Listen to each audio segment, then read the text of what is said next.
참으로 은혜로운 찬양 감사를 드립니다. 여러분 반갑습니다. 옆에 계신 분들과 한번 인사하십시오. 샬롬, 반갑습니다. 네, 만나서 반갑습니다.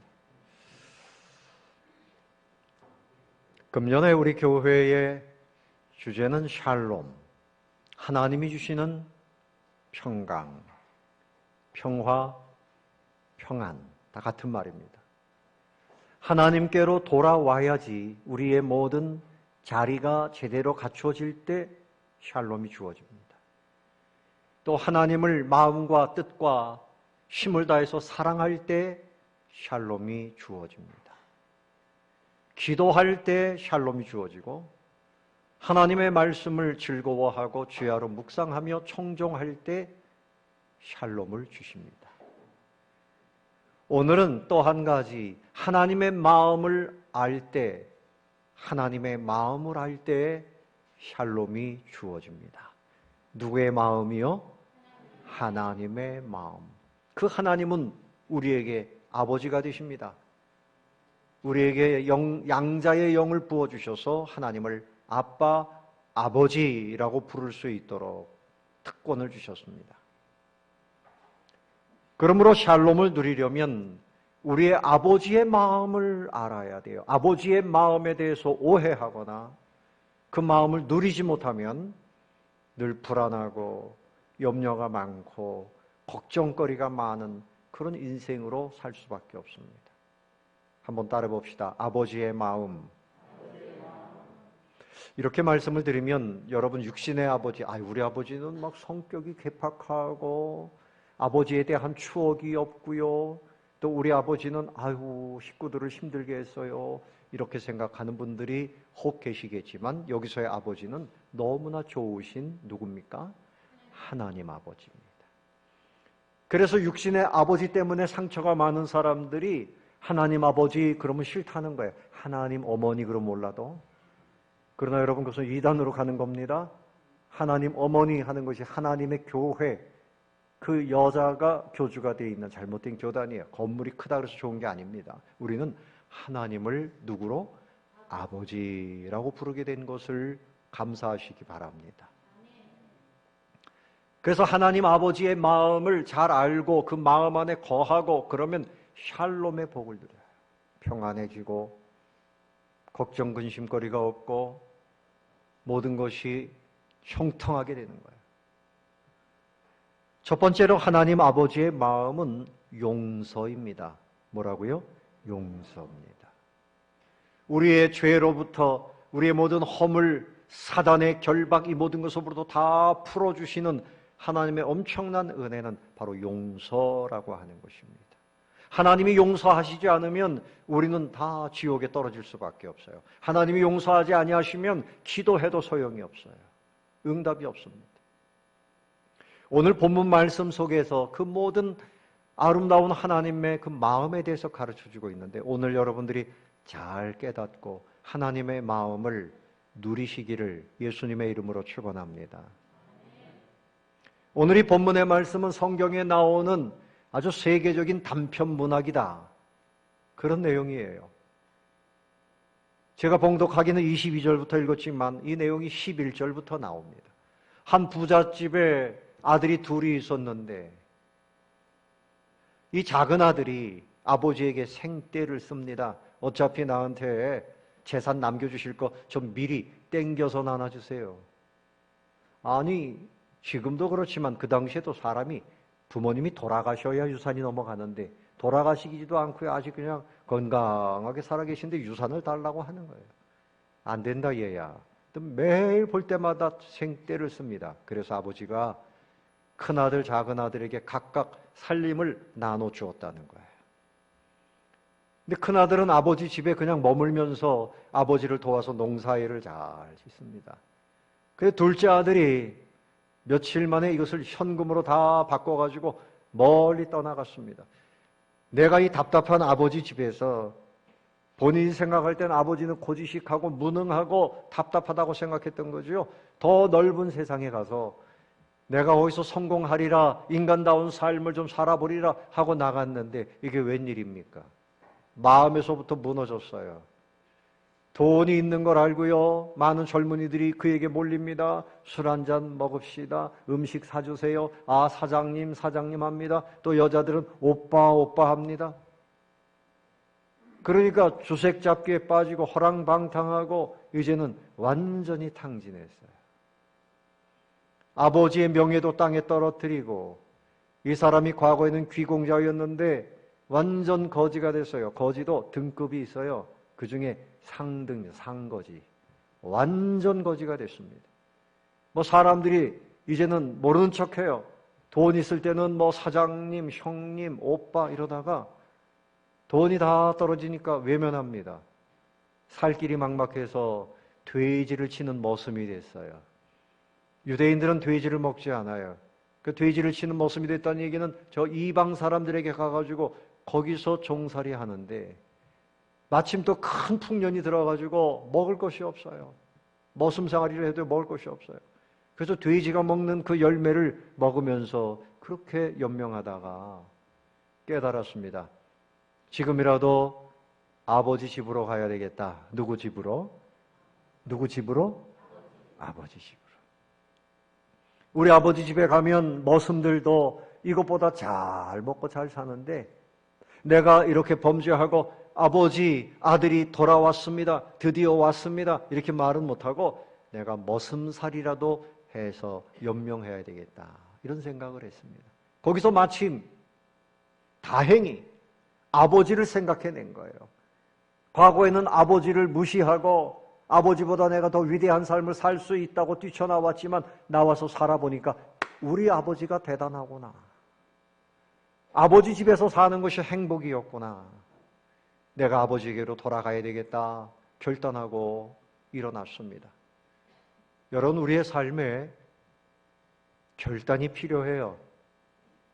항상 그 모습에 머물지 마시고 결단하여 하나님 아버지 앞으로 더 가까이 나아가시기를 바랍니다.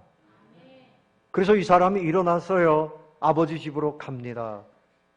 옷이 다 떨어져가지고 엉덩이가 보이고 신발도 다 떨어져서 발가락이 나오고 정말 그런 거지가 없지요. 그런데 아버지는 이 아들을 계속 기다리고 있었습니다. 이 아들이 언젠간 돌아올 것이다. 아버지는 아들을 알아요. 성공해 보겠다고 나갔지만 반드시 실패하고 내 품으로 돌아올 것이다.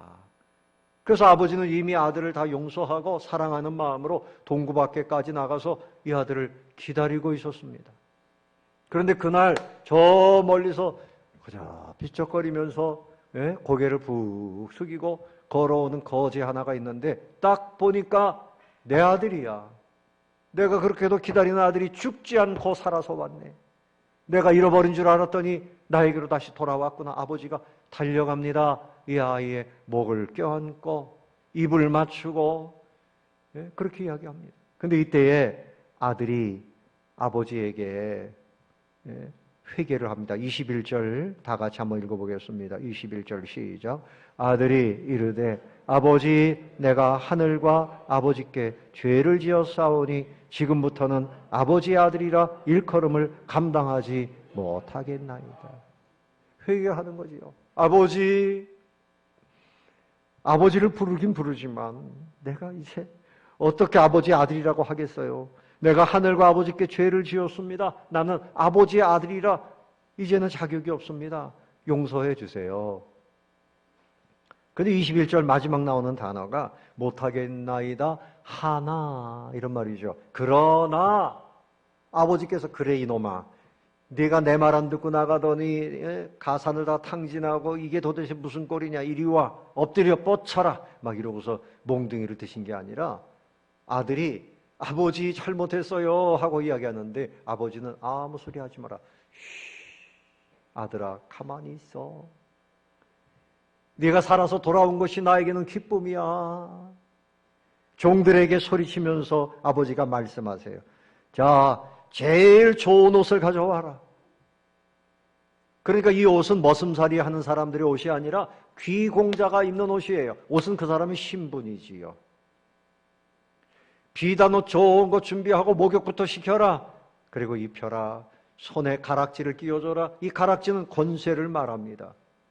그 당시에 왕들은 가락지에 도장이 있어서 딱 찍으면 그것이 왕의 어인이잖아요. 가락지는 역시 너는 내 아들이야, 귀공자야, 신발을 신깁니다. 좋은 신발, 요즘으로 치면 나이키나 뭐 이런 거 좋은 거 있잖아요. 근데 귀공자가 신는 그 지역의 샌들을 딱 신겨주고, 그리고 살진 송아지를 잡아라, 우리가 오늘 잔치하자. 그래서 동네 사람들을 다 불렀습니다. 하나님 아버지는 인생들을 용서하시기를 기뻐하십니다. 회개하기만 하면 용서해 주십니다. 여러분, 하나님 앞에 용서를 빌어본 적이 얼마나 됩니까? 여러분 마음에, 여러분 삶에 답답한 일이 있고 뭔가 문제가 있고 자꾸 바닥으로 내려가는 것 같으면 하나님 앞에서 내가 뭐 잘못한 것이 있는가 회개할 때 우리 하나님 아버지 용서해 주시고 샬롬의 복을 주시는 줄로 믿으시기 바랍니다. 평안케 하시는데요. 새 옷을 입혀주셔요. 가락지를 끼워주세요. 새 신발을 신겨주시고, 그리고 송아지를 잡아서 잔치를 베풀어 주십니다. 하나님께서는 여러분에게 날마다 기쁨의 잔치를 허락해 주시는 분이 바로 우리 하나님 아버지이신 것입니다. 그래서 하나님의 마음은 용서하는 마음. 무슨 마음? 용서하는 마음이에요. 근데 용서하시는데 이제 축복의 길로 그를 인도하십니다. 다시 옷을 입혀주시고 가락지를 끼워주시고 신발도 신겨주시고 너 이제는 머슴이 아니야. 아버지 집에서 여전히 아들로서의 그 행복을 누려라. 아들로서의 권세를 누려라. 그러면서 그날 잔치를 열어주시는데 살진 송아지를 하나 잡았습니다. 아버지는 살진 송아지, 이 송아지를 미리 키우고 있었던 거죠. 둘째 아들이 돌아오면 다 소고기 파티를 할 것이다. 물론 그 소는 주인의 사랑을 받으면서 그냥 잘 자랐겠죠. 근데 그날 그는 이제 희생이 된 겁니다. 이 옷을 생각해 보면 옷의 역사는 창세기 에덴 동산에서부터 나와요. 범죄한 아담과 하와가 눈이 열렸어요. 옛날에는 옷을 입지 않고 살았거든요. 그래도 춥거나 덥지 않고 부끄러움이 없었어요. 그런데 그 선악과를 사단의 유혹에 빠져가지고 먹으면 눈이 밝아진다. 딱 먹으니까 눈이 밝아지긴 했는데 수치심이 보이기 시작했어요. 죄를 지으면 수치심에 시달리는 거예요. 그래서 이들이 무화과 나물 잎을 가지고요 이렇게 치마를 만들었답니다. 무화과 나뭇잎으로. 근데 이게 문제가 생겼어요. 해가 쨍하고 뜨니까 그 나뭇잎이 어떻게 됩니까? 다 말라가지고 부스러기가, 아이고 이거 또 만들어야 되네. 사람의 지혜, 사람의 노력, 사람의 능력 아무리 좋아도 하나님께서 보실 때 부질없는 겁니다. 여러분들이 돈을 많이 번다고 여러분의 죄가 해결되던가요? 여러분이 건강하다고 여러분 죄가 해결되고 천국 갑니까? 여러분 공부 많이 해서 박사학위를 따도 그거 가지고 천국 갈 수 있는 겁니까? 있다고 생각하시는 분, 없다고 생각하시는 분, 아무것도 안 되는 분은 뭡니까? 돈으로 못 가요. 지식으로 못 가요. 우리의 수치를 가리울 수가 없어요. 우리의 수치를 가리워 주시고 우리를 의인 삼아 주시는 방법은 하나님께 있어요. 하나님께서 무화과 나뭇잎으로 치마하고 있는 그 아담과 하와를 불쌍히 여기시고 짐승을 잡아서 가죽옷을 해 입히셨어요. 그 짐승의 옷을 우리는 의의 옷이라 말해요. 그 희생한 그 짐승은 누구를 상징할까요? 십자가에서 우리 대신에 우리의 모든 수치심과 죄악을 해결하기 위해서 십자가에 못 박히신 예수 그리스도이신 줄로 믿으시기를 바랍니다. 하나님은 예수님을 희생시키시면서 우리에게 의의 옷, 오늘 이 탕자가 입은 최고의 옷, 그보다 더 최고의 옷, 눈으로 보이지 않지만 너는 의인이야, 천국 잔치에 들어갈 수 있는 의의 옷을 입혀주신 줄로 믿고 감사하시기 바랍니다. 할렐루야. 우리 옆에 계신 분들에게 축하합니다 인사하세요. 축하합니다. 당신은 의의 옷을 입었습니다. 무슨 옷을 입었어요? 의의 옷을 입은 겁니다. 뭐 세상에 아무리 비싼 옷, 아무리 좋은 옷 그거 가지고 천국 가는 게 아니에요. 의의 옷, 예수 그리스도로 옷 입은 사람들이 하나님을 아버지로 섬기면서 영원토록 복락을 누리는 거예요. 할렐루야.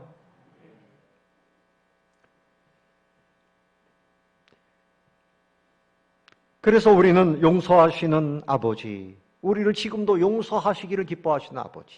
뭐가 좀 잘못되면 하나님이 나를 버리셨나 보다 이렇게 생각하지 말고 회개하고 아버지의 품으로 달려가시면 됩니다. 아멘. 로마서 3장 24절에 그리스도 예수 안에 있는 속량으로 말미암아 하나님의 은혜로 죄 없이 의롭다 하심을 얻은 자 되었느니라. 속량이라는 말은 종이 자유인이 되려고 할 때 값을 지불하는 거예요. 예수님 당시에는 은 30이었어요. 우리 예수님이 은 30에 팔렸지요. 근데 예수님이 십자가에서 우리의 죄값을 다 대신 해결하신 거예요. 그리고 우리에게 용서하시고 의의 옷을 입혀주셨습니다. 마태복음 18장에 보면 예수님 비유로 말씀하신 것 중에 1만 달란트 빚진 사람이 탕감을 받았어요. 임금님에게 1만 달란트 빚을 줬는데 1만 달란트는 우리 돈으로 치면 수조 원인데 그것은 갚을 수 없는 빚이라는 얘기입니다. 여러분에게 수조 원이 있어요. 나 그거 갚을 수 있습니다. 그런 얘기가 아니고요. 도무지 갚을 수 없는 죄의 빚을 말하는 거죠. 임금님 불쌍히 여겨주세요. 제가 좀 갚겠습니다. 어떻게 갚아요? 그런데 임금님이 그냥 불쌍히 여기시고 탕감해 주었다. 하나님 아버지의 마음은 우리를 용서하시고 축복의 자리로 인도하시기를 원하시는 분입니다. 아멘. 그러므로 하나님께 여러분의 죄를 회개하고 가까이 나아가시면 여러분의 마음속에 평생토록 이렇게 응어리진 것들이 있어요. 열등감도 있고 상처받은 것도 있고 그래서 보면 그게 나타나요. 목사의 눈으로 볼 때는 저는 신학도 했지만 심리학도 했거든요.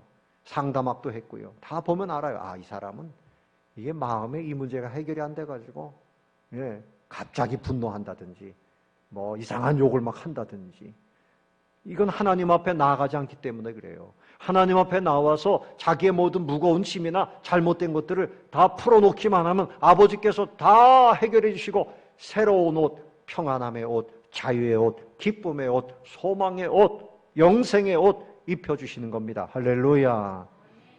교회까지 나왔지만 하나님 앞에 나가야 되죠. 하나님 앞에.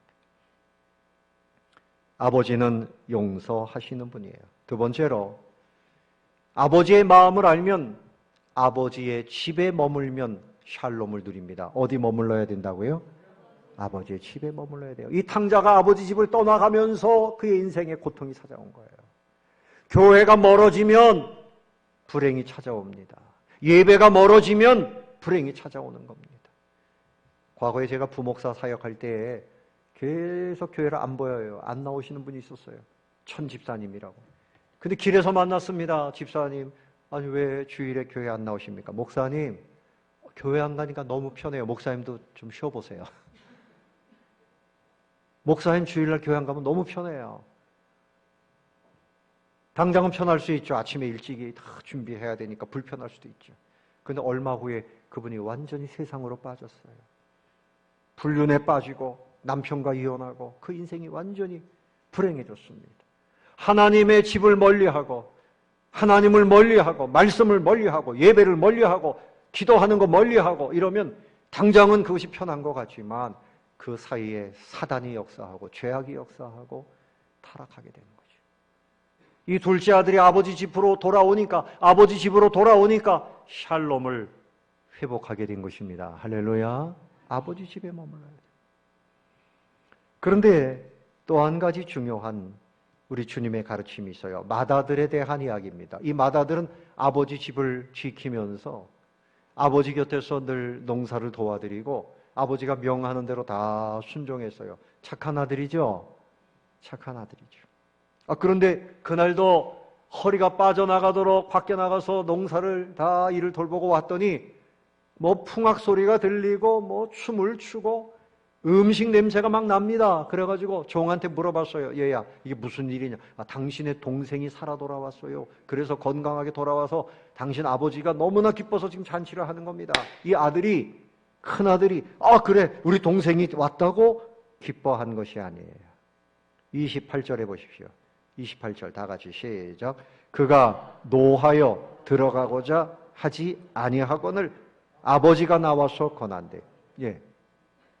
화가 나가지고 그야말로 세상 말로 뿔이 난 거예요. 나는 안 들어가겠다. 아버지가 나와서 얘야 동생이 돌아왔다. 얘야 들어가자. 이때 아버지에게 항의합니다. 29절에 아버지께 대답하여 이르되 내가 여러 해 아버지를 섬겨서 명을 어기지도 않고 늘 이렇게 순종했는데 나에게는 염소 새끼라도 하나 잡아서 우리 벗들과 함께 즐기라고 하신 적이 있습니까? 어떻게 이러실 수가 있습니까? 예? 아버지의 살림을 창녀들과 함께 삼켜버린 이 아들이 돌아오니까 이를 위해서 살진 송아지를 잡았어요, 아버지? 이러실 수가 있습니까? 아마 저 같아도 제가 교회에서 열심히 일하는데 예? 하나님께서 복을 주시지 않고 그런다 그러면 막 항의할 것 같아요. 예? 나는 열심히 살았는데 저렇게 말썽쟁이 저 동생한테 어떻게 그렇게 최선을 다해서 잔치를 열어주십니까? 나한테는 왜 이러십니까? 이 아들은 아버지 옆에 있기는 있었지만 아버지의 마음을 알았어요? 몰랐어요? 아버지의 마음을 전혀 모르는 사람. 교회 안에 나오기는 나오지만 하나님 아버지의 마음을 모르는 사람들이 있어요. 그래서 늘 원망이 많고 불평이 많고 예? 이 삐딱하게 신앙생활을 잘못하는 사람들이 있단 말입니다. 그러니까 이 아들은 큰아들은 아버지 집에 머물고 있지만 거기 자기 직장이에요. 직장. 가정이 아니고 내 아버지를 사랑하는 것이 아니었고 아버지가 주시는 그 사랑을 누리는 사람도 아니었고 직장 생활하는 사람이었어요. 누구를 말할까요? 탕자는 그 시대의 죄인들, 가난한 사람들, 창기, 세리, 누구나가 봐도 불량한 사람들, 강도짓 하는 사람들, 이런 사람들을 말하는데 그들이 회개하고 주님에게 돌아오면 최선의 보응을 받는다. 할렐루야. 그런데 큰아들은 누군가 하면 나는 의로운 사람이라, 나는 의인이라, 나는 열심히 살았습니다. 바르게 살았습니다. 스스로 그렇게 자긍했던 바리새파, 외식주의자들. 예수님이 이 사람들을 보면 뭐라 그랬어요? 뱀의 독사의 새끼들아 그랬어요. 예수님이 욕을 하셨다니까. 독사의 새끼들아. 왜 회개하지 아니하고 너희 죄를 늘 가리우고 마치 회칠한 무덤처럼 깨끗한 것 같지만 그 안에는 더러운 시체가 있는 더러운 모습을 가지고 회개하지 않느냐. 사랑하는 성도 여러분, 여러분 어떻습니까? 여러분 의로운 사람입니까? 여러분 의로운 사람입니까? 뭐 좀 생각이 나면요 막 목소리를 높이고 다른 사람들한테 막 야단치고 정죄하고 이게 뭔가 하면 마다들 같은 사람. 하나님 아버지의 은혜를 알면 아버지의 마음을 가지고 이제는 다른 사람들을 사랑하고 용서하고 그래서 만나는 사람들 속에서 샬롬을 만들게 됩니다. 샬롬을 깨는 사람이 되지 마시고요. 그 샬롬 가운데 잔치를 누리는 행복한 주의 백성들이 되시기를 예수님의 이름으로 축원합니다. 직장에 머무는 것이 아니라 아버지의 집에 머무는 거예요. 아버지의 집에.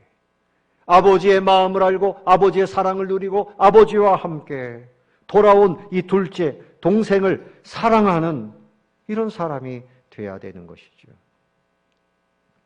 마태복음 7장 5절에서 예수님께서 외식하는 자여 먼저 내 속에서 내 눈 속에서 들보를 빼어라. 그 후에야 밝히 보고 형제의 눈 속에서 티를 빼리라. 다른 사람의 그 눈에 티끌이 있다고 막 뭐라고 비난해요. 그런데 예수님께서 내 눈 속에는 대들보가 있다. 내 눈 속에 대들보를 뽑아버리고 다른 사람의 눈에 티를 봐라. 비판하기 좋아하는 사람들, 자기 주장이 강한 사람들, 이 큰아들과 같은 사람. 또 마태복음 5장 20절에 예수님 말씀하시기를 내가 너에게 이르노니 너희 의가 서기관과 바리새인보다 더 낫지 못하면 결코 천국에 들어가지 못하리라. 바리새인들 서기관들이 얼마나 경건생활을 잘했어요. 안식일에는 일하지 않습니다. 11조 철저하게 합니다. 그런데 예수님께서 보실 땐 그들은 의인이 아닌 겁니다. 그러면 바리새인이나 서기관들보다 더 의롭게 되는 방법은 뭡니까? 내가 죄인인 것을 회개하는 사람입니다. 그리고 예수를 그리스도로 믿으면 의인이 되는 겁니다. 아멘. 아멘. 예수님을 나의 주님으로 믿고 나의 죄를 회개해야 돼요. 내 죄를 보지 못하고 다른 사람을 늘 비난하고 사는 사람이 바로 외식하는 사람, 오늘 맏형과 같은 사람. 제가 이렇게 설교를 하면 목사님 내 얘기하시네? 기분 나빠요. 나 그럼 이제 교회 안 나오겠습니다. 내가 바리새인이네요. 오늘 주님의 말씀은 탕자나 맏형이나 다 회개하고 아버지의 품으로 돌아오라는 것입니다. 그래서 아버지의 것을 누려야 돼요. 여러분 31절 보십시오.